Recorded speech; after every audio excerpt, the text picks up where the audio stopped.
Hi friends, welcome to my channel Deepak exotic pets Rajahmundry. ఇప్పటివరకు మన channel subscribe చేసుకోకపోతే subscribe చేసుకోండి. అండ్ ఈ వీడియోలో చూస్తున్నారు కదా అంగోరా ర్యాబిట్స్. మీకు ఎవరికన్నా కావాలనుకుంటే మాత్రం స్క్రీన్ మీద నెంబర్ ఉంటుంది, కాల్ చేయండి. అండ్ వీటికి వచ్చేసి క్లైమేట్ డిఫరెన్స్ అనేది ఎక్కువ ఉంటుందండి. మన ప్లేస్లో పుట్టిన పిల్లలకైతే ప్రాబ్లం ఉండదు, కానీ ఇంపోర్ట్ చేసుకున్న వాటికి అయితే మాత్రం క్లైమేట్ ఇష్యూస్ అనేది చాలా వరకు ఉంటున్నాయి. సో దాన్ని బట్టి మీరు నా దగ్గర తీసుకున్నా బయట తీసుకున్నా సరే అది మాత్రం కొంచెం క్లైమేట్ ఇష్యూ అనేది కొంచెం ఫేస్ చేయాల్సిన ప్రాబ్లం అండి. మరీ హీట్ ఎక్కువైతే ఇవి తట్టుకోలేవు. సో కోల్డ్గా చూడాలి, మ్యాక్సిమం రూమ్ టెంపరేచర్ కంటే తక్కువ ఉండేటట్టు చూసుకోవాలి టెంపరేచర్ అనేది. సో మీరు ఎవరన్నా బ్రీడింగ్ పెట్టుకునే ఉద్దేశం ఉన్న వాళ్ళు మాత్రం ఇవన్నీ చూసుకున్న తర్వాతే వీటిని తీసుకుంటే బెటర్ అని నా ఉద్దేశం.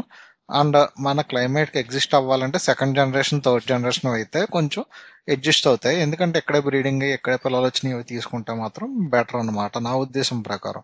సో మీలో కూడా ఇంకా ఎవరికైనా కావాలనిపిస్తే మాత్రం స్క్రీన్ మీద నెంబర్ ఉంటుంది, కాల్ చేయండి. Thank you.